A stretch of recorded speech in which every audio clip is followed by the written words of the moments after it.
En esta serie acerca de los grandes colombófilos que contribuyeron a la creación de las palomas de carreras europeas modernas, la mayoría de ellos belgas, aunque también los hubo franceses como Paul Sion y holandeses como Jan Aarden, ya se ha narrado resumidamente la historia de cuatro de los palomares más importantes: Janssen, Fabry, Delbar y Viricus. Este nuevo vídeo lo vamos a dedicar a otro de los grandes, Alois Stickelbaut, y vamos a comenzar con una anécdota. En 2004 el colombófilo irlandés Liam Comain publicó un artículo en el que narraba que uno de sus mejores pichones, tras sus primeras carreras, empezó a hincharse como un globo en la zona del cuello. Evidentemente Liam se alarmó y comenzó a investigar. Tras consultar documentación antigua se topó con una historia fascinante. El nombre de una de las mejores palomas de Stickelbaut era hinchado, en traducción española. Esa denominación respondía a que había regresado de una carrera de Tours en Francia con los sacos aéreos extremadamente inflados. A partir de entonces siempre volvía de las carreras en ese estado. Pese a ello, el hinchado obtuvo impresionantes resultados en muchas sueltas. Primero, segundo, tercero, cuarto, sexto y décimo, entre otros muchos. Y consiguió para su dueño una suma impresionante de dinero en las apuestas. En definitiva, esta supuesta anomalía no impidió a aquel ejemplar desarrollar todo su potencial. Entrando ya en materia, Stickelbaut siempre habló del coraje y la resistencia como cualidades necesarias para participar en carreras de palomas de larga distancia o de maratón, 900-1300 kilómetros. En sus mejores momentos, las Stickelbaut se equiparaban a las Jan Aarden. Daniel Lavieux fue uno de los colombófilos que consiguió algunas de sus palomas y mantuvo la línea prácticamente pura. A comienzos del siglo XXI, su hijo Franz, que había heredado esas palomas, las mantenía en ese mismo estado. Y como siempre hacemos, vamos al inicio de todo. Alois Stickelbaut era un comerciante de lino que en 1922 compró dos palomas de Alphonse Derumeau, uno de los más grandes de la época. En ese momento no podía imaginar que estaba instituyendo la formación de una de las líneas más exitosas de palomas de carreras que estaban al nivel de los hermanos Van Hey, Bouric, de Keam van Hasten, de Smet y Bostin, entre otros. Ni que la sangre de sus palomas correría posteriormente por las Van Bruane y las Catrice, entre otras. Stickelbaut añadió a esas dos primeras palomas otras dos más de su tío Camille Christiaens y algunas más de Vincent Marien y Bon de Candelar, colombófilos de élite de aquellos tiempos de principios del siglo XX. El color rodado, tanto claro como oscuro, predominante en las palomas Stickelbaut, procede de este último, Bon de Candelar.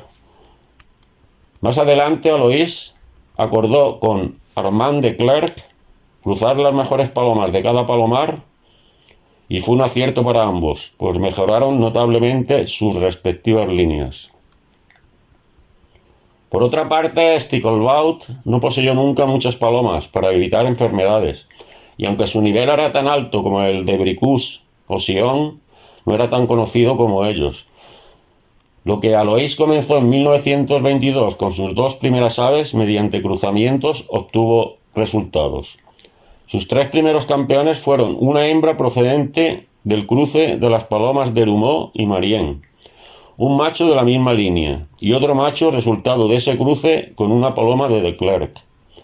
De estas primeras fueras de serie surgieron muchas voladoras y ganadoras famosas, entre ellas una paloma color bronce oscuro que entre 1932 y 1936 ganó 14 puestos, entre el 1 y el 44, en carreras muy importantes, y fue la madre y la abuela de palomas de primera clase.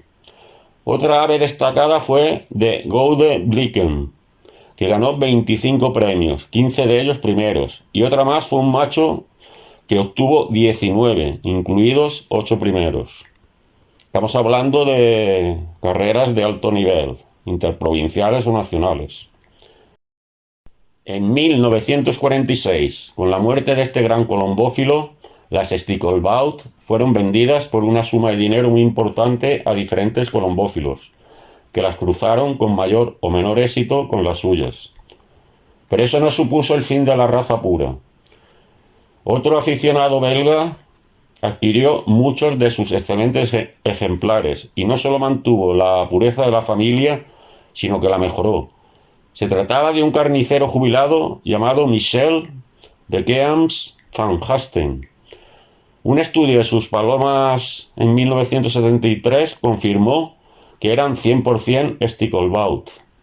Michel practicó la consanguinidad, como todos los grandes. Así, solo introdujo en su palomar algunos ejemplares de la Viu, que también eran Sticklebait, y los cruzó con los suyos. Ya muy mayor vendió sus palomas en subastas separadas, por un precio inimaginable para la época. Pero esto tampoco supuso el fin de la raza. Daniel Laviu, que también poseía Sticklebait puras, tomó el relevo. Por otra parte, la labor del difunto Alphonse de Dumont, cuyas palomas fueron el origen de las Sticklebait, la continuó su hijo Marcel. Su padre poseía la línea Ranson, que posteriormente se cruzó con las Catrice, las del Var y las Comín. Tras la Segunda Guerra Mundial, Marcel conservó la antigua raza de su padre. Sticklebait, pues, obtuvo su propia línea con las palomas de Dumont. Los hermanos Catrice reforzaron su linaje con aves de Sticklebait y de Bostin. Desmet hizo otro tanto con las Duremont, al igual que Haekens van Riel, y finalmente con aves de Daniel Laviu, que eran Sticklebait puras, como se ha señalado. Los famosos de Dumont dejaron su huella en muchos de los palomares belgas más famosos, y en concreto en dos de ellos. Con 25 años de diferencia contribuyeron a su constitución. En 1930, en los inicios del palomar Sticklebait, y en 1955, en el de los hermanos Catrice. Pero ya estamos entrando en otras historias distintas, la de los hermanos Catrice y la del gran de Dumont. Por ello, volvamos al protagonista de este vídeo. Vamos a especificar muchas de las cosas que se han narrado de él. De Sticklebait se afirma que jamás una raza de palomas como la suya estuvo tanto tiempo en la cúspide. Este es un hecho explicable, puesto que, tras su muerte, muchos grandes campeones belgas y extranjeros alcanzaron y aún alcanzan maravillosos resultados con esta estirpe, especialmente en carreras de entre 500 y 1300 kilómetros. La clave de Sticklebait era usar ciertos métodos para hacer sus palomas cada vez más fuertes, disciplinadas, valientes, resistentes y rápidas. En esto era muy estricto, no admitía debilidad alguna. Además sabía que una sola pareja extraordinaria era suficiente para iniciar la creación de una nueva gran raza. En 1927, ya en la cumbre de la colombofilia belga, donde competían millones de palomas en las carreras y existían cientos de miles de colombófilos, introdujo en su palomar varias aves del campeón de Amberes, Blondel, procedente a su vez del palomar Bon de Candelar, que ya ha sido nombrado. Puede apreciarse que Alois siempre volvía a sus orígenes, buscando palomas de colombófilos que contribuyeron a crear la suya. Las palomas de Blondel se caracterizaban por ser en su mayoría azules y rodadas claras y oscuras, colores típicos de las Bon de Candelar, que luego pasaron a las Sticklebait.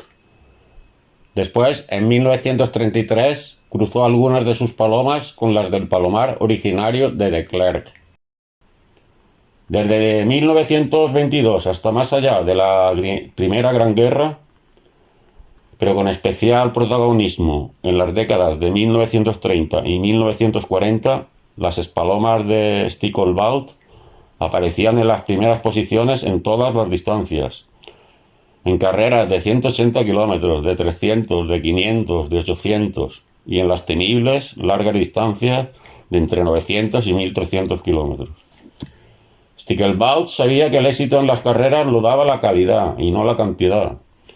Por eso siempre enviaba pocas, pero las mejores y en la mejor forma posible.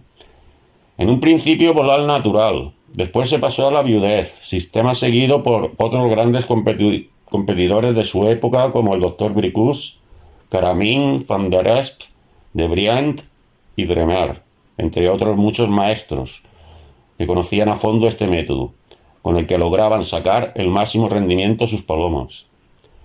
Entre 1932 y 1936, Alois Stickelbaut sobresalió sobre todo con una de sus hembras, ganando grandes premios, volando contra miles de competidoras.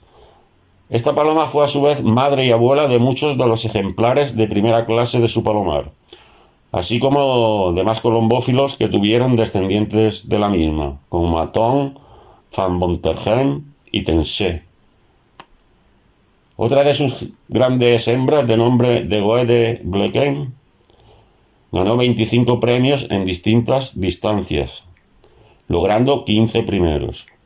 Consiguió 2 veces el título de campeón de largas distancias de Flandes Oeste. Uno de sus mejores machos fue el Buen Oscuro, en español, que entre 1936 y 1938 obtuvo 19 grandes premios, también en todas las distancias, y en carreras muy competitivas e importantes. Y otra hembra más que compitió entre 1936 y 1939, asimismo destacó en todo tipo de carreras. En definitiva, las palomas Stickelbaut estaban a la altura de los más grandes colombófilos de su época. Su famoso hinchado, del que se habla al principio, era un macho rodado también excepcional. Recordemos que en las carreras más duras y en una misma temporada obtuvo un primero, un segundo, un tercero, un cuarto, un sexto y un 10º puestos. En definitiva, Alois Stickelbaut se sitúa, sin duda, entre los mejores colombófilos belgas de todos los tiempos.